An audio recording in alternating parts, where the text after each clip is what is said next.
Department of Corrections, Red Onion State Prison. To accept this call, press 0.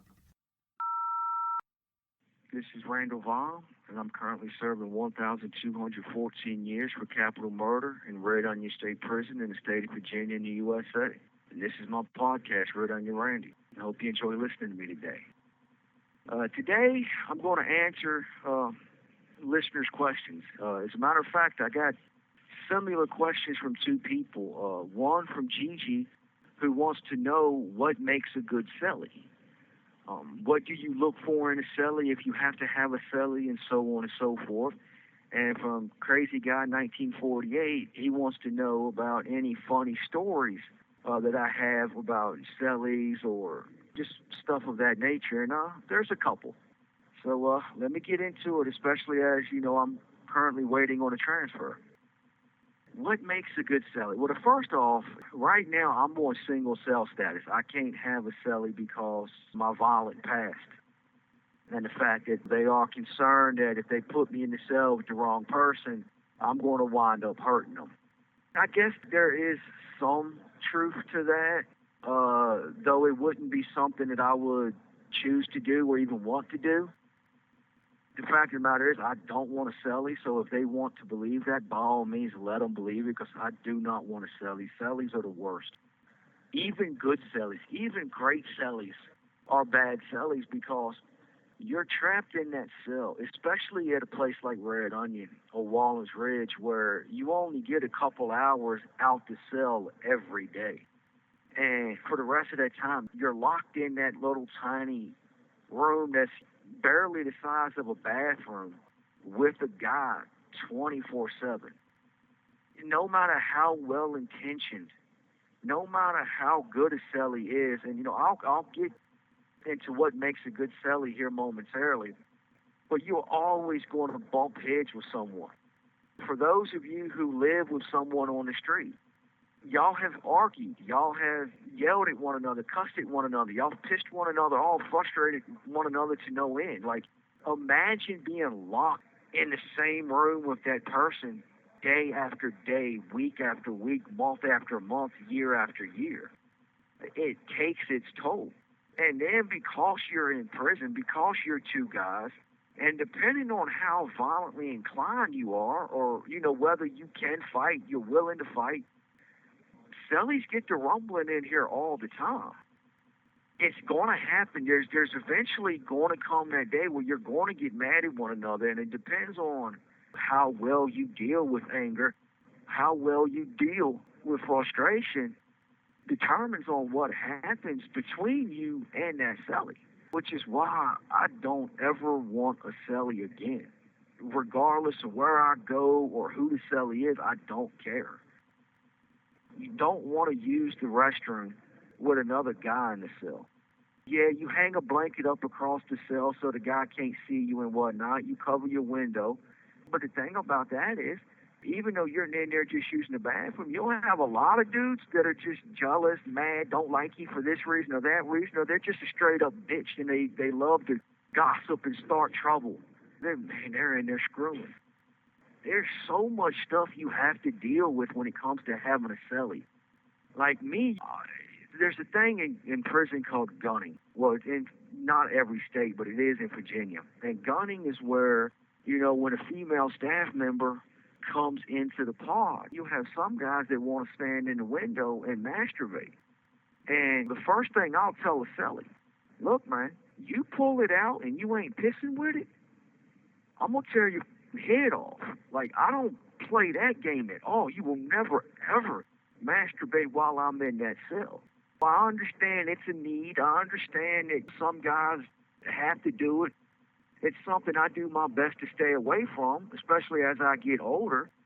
But I get it. I understand it. But you ain't going to do it with me in that cell. And if you're in the cell and I catch you doing it, I am going to whoop your ass. Point blank, period. I don't give a who you are. I don't care. Like, there's just some things in life you don't do. And so that's like why I don't want to sell it.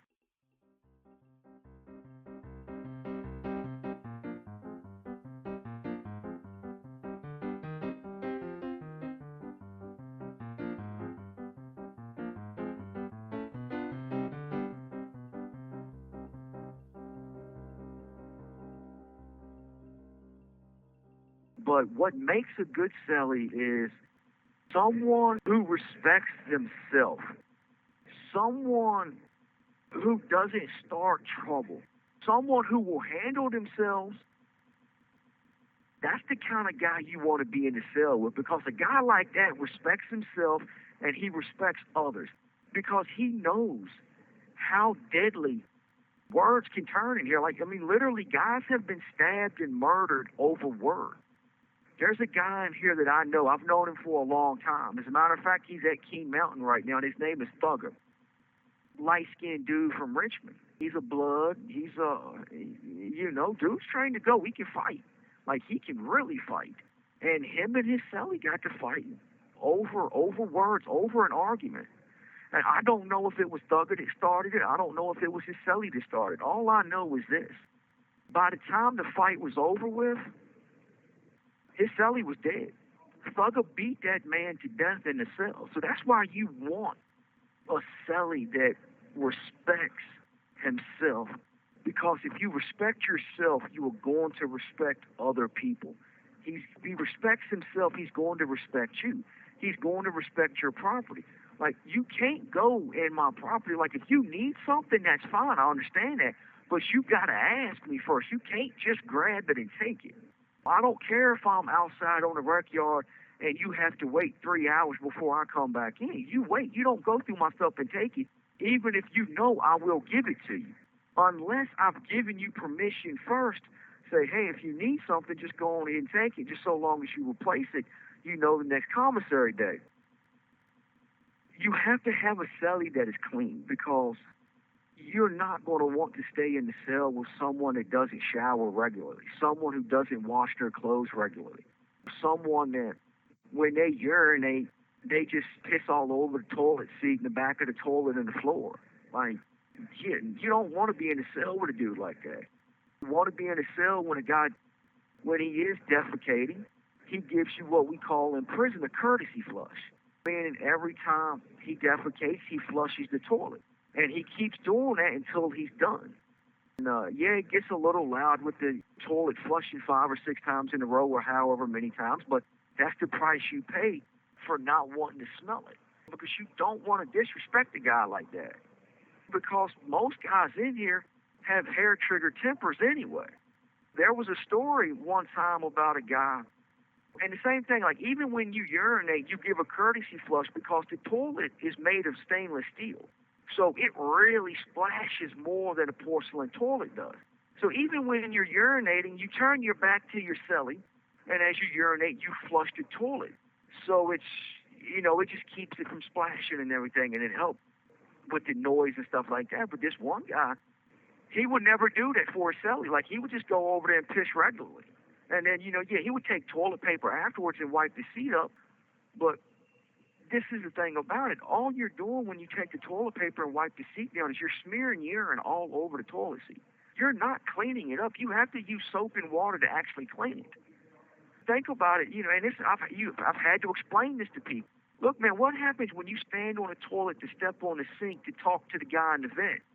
Then you go tracking it all over the floor. You get back in your bed. You're getting urine everywhere. Like, you have to be clean, very, very clean.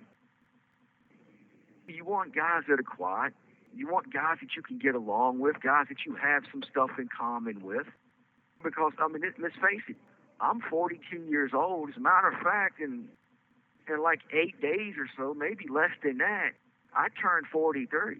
I'm white, I'm country, and I'm on a positive path now. Like, I'm doing everything I can to make my life better, to improve myself as a human being. So you have to have cellies where you get along, respect, but you want a cellie that at the same time can fight and will fight, because, if I'm in a cell with someone and he's out on the rec yard or whatnot, and somebody comes in that cell while I'm in there, and even if they tell me, look, man, I ain't here for you, but I'm going to steal your cellie stuff. Like, hell you are. That dude lives in the cell with me, man. I'm going to fight for his stuff. He has to be willing to fight for my stuff. You got to have respect for one another. You want somebody that doesn't drink. You want somebody that doesn't do drugs. You want somebody that they don't feel the need that they have to have a knife on them at all times. Because The majority of people that want to have a knife on standby all the time are the same guys that if the CEOs come in and shake down and find that knife in the common area, they ain't going to man up and tell the CEO, hey, yo, look, man, that's my knife, man. No, they going to keep their mouth shut, and they're going to be cutting their eyes at you and, trying to snitch on you and get you set up with a charge so they don't get locked up in the hole for it. So you don't want to be in a cell with guys like that because they just ain't no good. People who drink in prison, people who do drugs in prison, people who constantly have a knife in prison trying to impress people, trying to be tough. They want you to think they're a killer and stuff like that. Honestly, I won't even talk to them. I'll just simply tell them straight up, look, man, pack your stuff and check in, man, because you ain't staying in this cell. Matter of fact, you got an hour to get out, or it is what it is. And if that's the case, it is what it is. Like, we're going to get to rumbling. It's better for you to go ahead and do that little 10 days in the hole for fighting than it is to deal with someone who is going to make you miserable, who is going to affect your time in a very bad, negative way.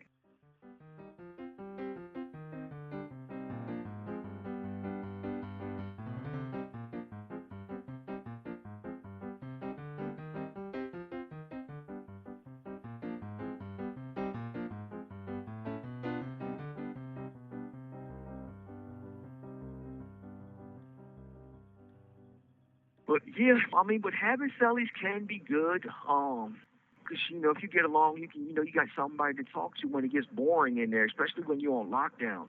There's nothing to do. You can play cards together. You can work out together. You cook together. You can pool your commissaries. Like, I may have a little bit more than my cellie does. So by being in a cell with a good dude, you get to eat together. You get to make meals together. And if y'all are both pretty much equal or whatnot, as far as, money coming in and everything, I can buy the soups and the crackers and the chips, and he can buy the sausages and the cheese and the mayonnaise, you know what I'm saying, or the fish or whatever. Like, we can combine that together and make a larger meal that has more ingredients in it than we could if we were simply buying commissary for ourselves. And I remember used to do that back in the day when I would have cellies, and every now and then I would get a little something. Like, we would sit there and pull together and make a meal, and we would cook it in a big chip bag, and then we would cut the chip bag open, and then we would take some chips or crackers and scoop it up and eat it. And we'd laugh and watch TV and tell stories and lie to one another, trying to, hey, hold my beer type of deal, just trying to overtop one another's stories, because it's just, it's all, we both know we're lying to one another, but we're doing it on purpose just because it's fun, because it passes the time and so on and so forth. And all of that craziness. And I remember this one cellie I had. I can't even remember his name. Matter of fact, he wasn't even from Virginia. He was from, like, Indiana or someplace. And we got in there to talking and laughing and just trash talking one another. And so I was like, yeah, man, I'm gonna get on the door and I'm gonna tell everybody in here, blah blah blah, this and that. And so I actually I get on the door. I yell out to the party, yeah, dude just whooped my ass. And he was like, wait a minute, man, I thought you were supposed to whoop my ass. I'm like, oh, damn it, never mind, my bad, I whooped it. And everybody started laughing at me because I had one of those little verbal, it comes out the wrong way.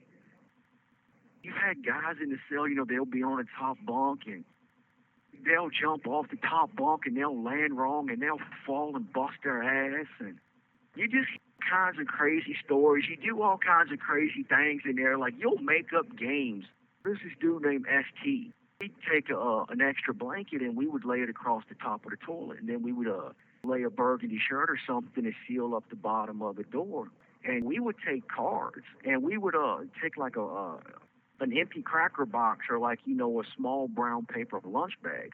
And we would set it over by the door and we would get half a deck of cards each and we would have to flick them.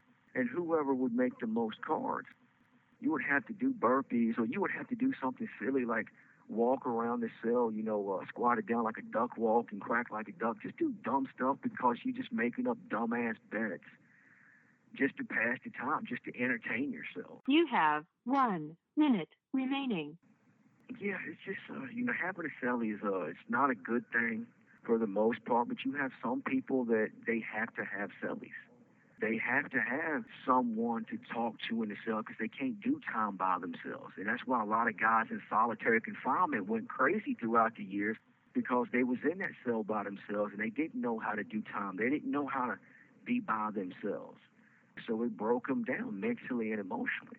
So there's good and bad having a cellie. Me personally, I prefer not to have a cellie, and even when I get transferred to King Mountain, well, I'm going to talk to the higher-ups there and be like, look, man, it's probably not a good idea to ever put me in the cell with somebody again simply because I've been in solitary 15-some years. That's just the way I prefer it. Yeah, that's basically it. This has been Red Onion Randy. I hope you enjoyed listening to me today. For those of you who listen to Apple Podcast, I appreciate if you would review me and rate me, preferably 5 stars, but I'll take whatever you think I'm worth. Don't forget to check out my website, redonionrandy.com. Take care. Stay safe.